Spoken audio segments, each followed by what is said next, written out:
I agree, Mr. Speaker, that there is a crisis of poverty in New Jersey that needs to be urgently addressed. I would respectfully disagree that this isn't the way to do it. I would agree with Assemblyman Wisniewski that the data is pretty clear, and whenever the minimum wage has been raised, it has not had a disastrous effect on the economy. It has improved the gross national or state production rather. However, this proposal is different. This proposal is very, very different. This proposal raises the minimum wage over 70% over a 5-year period. I would suggest that this proposal can have a counterintuitive effect on the most unskilled and most vulnerable, and in that respect could be cruel and unfair, who depend on the minimum wage for entry-level positions and training. Assemblyman Wisniewski suggested that we can do better. I agree. We can do better at retraining our workforce. We can do better at creating an economy in which businesses can afford the going rate. Case in point is my 15-year-old son, who this summer will bag groceries at the local produce shop in Surf City.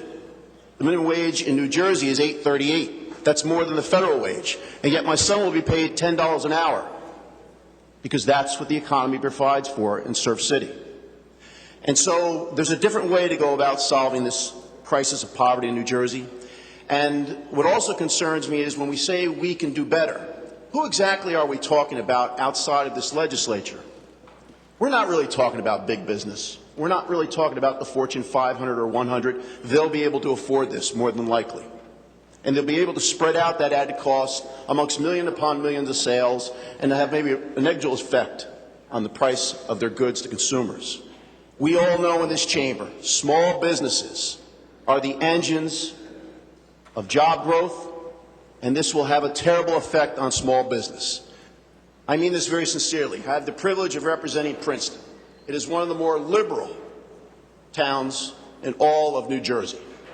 It has one of the most robust local economies in all of New Jersey.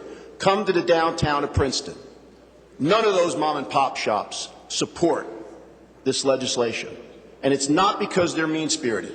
It's because the economics of it don't work. And I repeat, it has the potential for being cruel and unfair to the most unskilled and the most vulnerable in our workforce. Thank you, Mr. Speaker.